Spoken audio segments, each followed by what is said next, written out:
fibres vertical, they just tend to migrate down a little bit to the sides, and they're all now on the underside, and it should look like a continuous frill all the way on the underside of the nymph, of the larva. For the legs, I'm stripping off fibres from a golden pheasant tail, not by pulling down in that direction, but by stripping across like that. And the result is a row of hooked little legs, curved little legs. Take a couple off. Now what you've also got to do is you've got to decide which way you want your legs to slope. Do you want them curving forwards like that, which I think look good, or do you want them curving backwards like that, which also looks good? So it's your choice. What you want to try to avoid is some forward and some back. So pick my first leg up at the back of my thread, feed it over to the far side against the tension of the thread, and place it there. Pick the next one up and place it at this side. And they've gone on nice.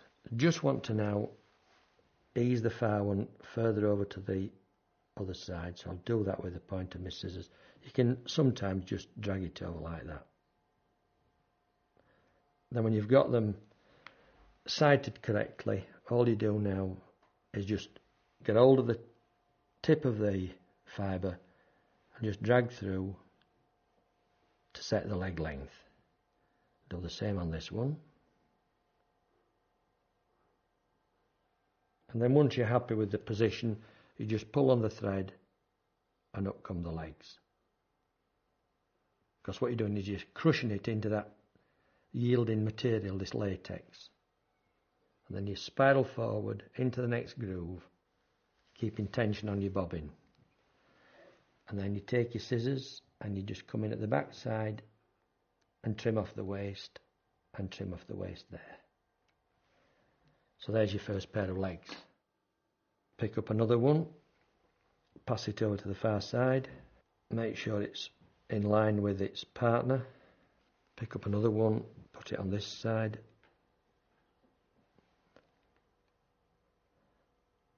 Just a tiny bit of weight on the bobbin, slide through,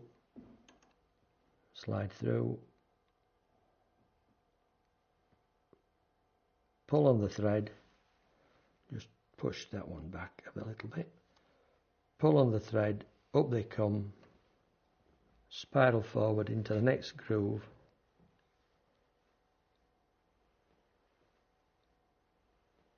take your blade, make sure you go between the legs, don't snip a leg off in the process.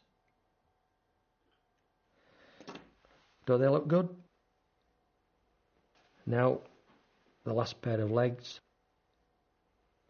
Sometimes a certain feather yields perfect legs and sometimes another feather yields horrible legs, so it's a question of buying a full tail and doing several trial strips to find which one gives the best hurls, the best fibres. And as you can see, this time they're all going on and facing the right direction with very little aggro. And that one just a whisker. Pull on the thread, up come the legs,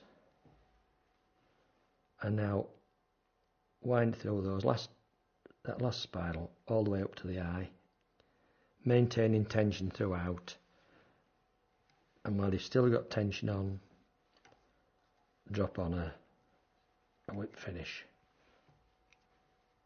and then you should have, when I snip these waist sides off, you should have 6 legs, more like a hydropsyche than an actual hydropsyche. And that's it, that's the tying done. So now just rotate it back,